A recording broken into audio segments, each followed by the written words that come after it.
àwọn ènìyàn ti bẹ̀rẹ̀ sí dírààgì state chairman NURTW tìlú Èkó èèyàn Alhaji Mustapha Sego látàrí ìgbésẹ̀ tó gbé. Ìgbésẹ̀ wo ni Mustapha Sego gbé táwọn ènìyàn fi ń sọ̀rọ̀ níkànnì ayélujára? Gbogbo ẹ̀ ní yànnàná fún yín. Gbogbo yín náà lè mọ̀ pé ẹni tó jẹ́ number 1 Ereko Fádèyí èèyàn Tóba Ajíbóyè tí gbogbo àwọn ènìyàn mọ̀ sí Tóba Àjàyà ìkòkò ajégunjẹná ẹ̀yin náà mọ̀ yìí pé ó ṣẹ̀ṣẹ̀ kú ni. Ṣùgbọ́n kí n tó máa bọ̀rọ̀ lẹ́ kọ́kọ́ wo fídíò iná mò ń padà bọ̀ ká wo táwọn ènìyàn ń sọ níkànnì ayélujára àti pé ìgbésẹ̀ wo ni Mustapha Sego tó gbé láì tí ìpósù kan tí Tóba Àjàyà kú.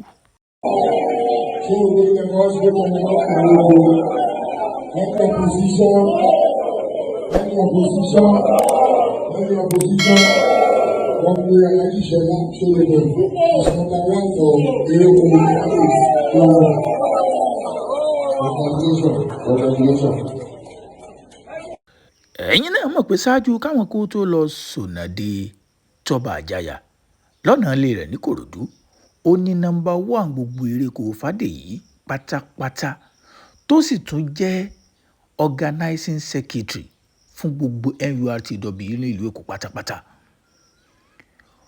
Wọ́n yìnbọn pa ní July 12. Ẹ máa bá mi ká lọ o. Àṣẹ̀yìnwá àṣẹ̀yìnbọ̀ kò mọ̀ rúlà ó padà jọ́lọ̀ nípè ní July 14. Kí wá ní ẹni tó jẹ́ NURTW chairman èèyàn Mustapha Sego kí ló ṣe táwọn ènìyàn fi bẹ̀rẹ̀ sí drag ẹ̀ níkànnì ayélujára lánàá òde èèyàn August 3 tí túmọ̀ sí pé kò tí ì pé oṣù kan tí Tóba Àjàyà jáde láyé. Mustapha Sego ó fẹ́ lòmíì sí number 1 gbogbo Fádèyí pátápátá. Àṣé lóòótọ́ ni pé ẹni tó bá ti kú ní tiẹ̀ tán. Kí n tó máa bọ̀rọ̀ lọ wọ́n ní Lagos State NURT chairman Mustapha Adekunle Sego appointed Sola, popularly known as Solebo, to fill the position left vacancy by late Tóba Àjàyà.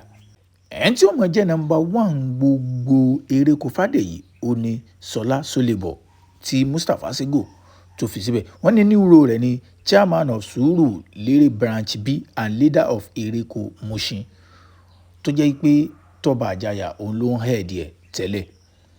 Wọ́n ní this was announced following a union meeting on Monday, August 3, 2026. Ẹ wá já gbọ́n táwọn ènìyàn ń sọ níkànnì ayélujára torí pé ọ̀rọ̀ náà ti ń di tọrọ fọ́n kálé. Àwọn ènìyàn sọ pé wọn ò bá tiẹ̀ yóò dúró kí Tóba Àjàyà kó pé bí oṣù kan tó jọlọ ní pé kó tó di pé wọ́n ó gbé ìgbésẹ̀ láti yan number 1 ní Fádèyí. Ṣùgbọ́n tá a bá tún ní ká wò àwọn kan tó ń sọ ìmọ̀ táwọn ènìyàn ń sọ níkànnì ayélujára fún wa in display ẹ̀ fún yín tẹ́ẹ̀rì. Ṣùgbọ́n àwọn kan tún ní á wò pé tí wọ́n bá tún ní ká wò tún dúró ó lè jọ di ìjà àgbòrò kí wọ́n mọ̀ wò pé ta ni ó jẹ́ number 1. Ẹ̀yin náà mọ̀ sí mọ̀ pé ìjà ọmọ ìgboro ọmọ ń tabálé ọmọ ń tabára oko ni. Kí lè rò tí yín lórí ilé ẹ máa subscribe sórí YouTube channel wa kẹ́sì máa fi èrò sí yín sábàlá àríwísí. Ẹ jẹ́ ń ka àwọn kọ́mẹ́ǹtì kọ̀ọ̀kan táwọn ènìyàn ń sọ níkànnì ayélujára lórí ìgbésẹ̀ tí Mustapha Adekunle Sego èèyàn number 1 nílùú Èkó fún NURTW tó gbé. Reciprocal ń bọ́ sí ìkànnì ayélujára ní appointing someone else already. Ẹ ti ya tó ti ń fi èèyàn míì jẹ number 1 ní Fádèyí. Wọ́n ní regardless of what you do ó ní gbogbo ohun tó bá wù tí èèyàn bá máa ṣe.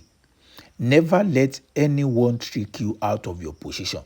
Ó ní má tiẹ̀ gbà láíláí kẹ́nìkan wá fi ọgbọ́n àlùmọ̀ǹkọ́rọ́ yín kó fi mú ọ kúrò níbi tó ti ń jẹ ibi tó ti ń mu o. And for goodness sake ó ní mo tún wá gba ọmọràn fún àǹfààní ara rẹ o. Don't let them take you out. Má jẹ́ wọn ó ti ọ̀tá rárá. Ìwọ náà wà nù lé ni o. May we not pie for nothing. Ọlọ́run ní ìjà kú fọ̀táyò. Ọlọ́run ní ìjà kú kábọ̀ òfò o. Ẹ jẹ́ àtúgbọ̀n tẹ́lùmí tó sọ lórí ìgbésẹ̀ yìí náà ni o. Chameleon 639 ó ní na so una dey do for here not less than 1 month. Ó ní ṣé bẹ́yìn tó ṣe ń ṣe lápá abíní nǹkan ò tí ì pòṣù kan. Eléyìí lágbára. If you let them pie you ó ní tọ́ ọ bá lọ jẹ́ kí wọ́n pa ẹ́ tọ́ ọ bá lọ wòran tí wọ́n bá fi lè mú ẹ kú bẹ́ẹ̀ chapter close ó ní wọ́n pàwé ẹ̀dẹ̀ ni lọ́wọ́ kan ẹsẹ̀kẹsẹ̀ as soon as possible. Ó ní kò sí kinní kankan. Next chapter straight ó ní wọ́n ó sì wí ẹlòmíì ni o. Ẹ wo ohun tó ṣẹlẹ̀. Ẹ já tún ka bí kọ́mẹ̀ntì ẹyọ kan sí àbí méjì ká tó wá yànnàná àwọn nǹkan kan kẹ́yìn náà fi èrò tiyín sábàlá àríwísí. Abọ́lọ́rẹ́ Muyideen ó ní life goes on. Ẹ rí pé ó nítumọ̀. Ó wá fi emoji ẹkún ẹyọ kan sí. Ó ní ìtumọ̀ ẹ̀ ni pé n tí ì bá ṣẹlẹ̀ ayé sì ń continue o. Ó ga o. Ẹlòmíì náà tún ní ó ní wow, no allow them by you. They go ask of forgiveness. I tell you. Ó ní má tiẹ̀ jẹ́ kí wọ́n pa ẹ́ rárá. Torí pé ẹni tó bá pa ọ́, ó mà tún lè bẹ̀bẹ̀ fún ìdáríjì. Eyín ò lẹ́yìn ìgbà tó bá ṣekú pa ọ́ tán. Ní tí wọ́n lè ṣe fúnra ni pé má jẹ́ kí wọ́n pọ̀ ọ́ rárá. Ààrẹ Sáúlà náà bọ́ sí ìkànnì ayélujára. Ó náà ní not even up to a month. Chai! Oríṣiríṣi nǹkan làwọn ènìyàn sọ ní ìkànnì ayélujára lórí pé bí wọ́n ṣe sáré fi Ṣọlá Sólébọ̀ bí wọ́n ṣe sáré fi jẹ number 1 ní gbogbo Ereko Fádèyí pé àwọn kan ní wọn ò bá tiẹ̀ jọ kọjá oṣù kan. Ṣé mọ̀ pé wọ́n ò fi mú tẹnukó tẹ́ ẹ bá sì gbàgbé ẹ rí i pé àwọn iléeṣẹ́ ọlọ́pàá wọ́n sì ń ṣe investigation lọ lórí ikú tó pa Tọ́ba Àjàyà.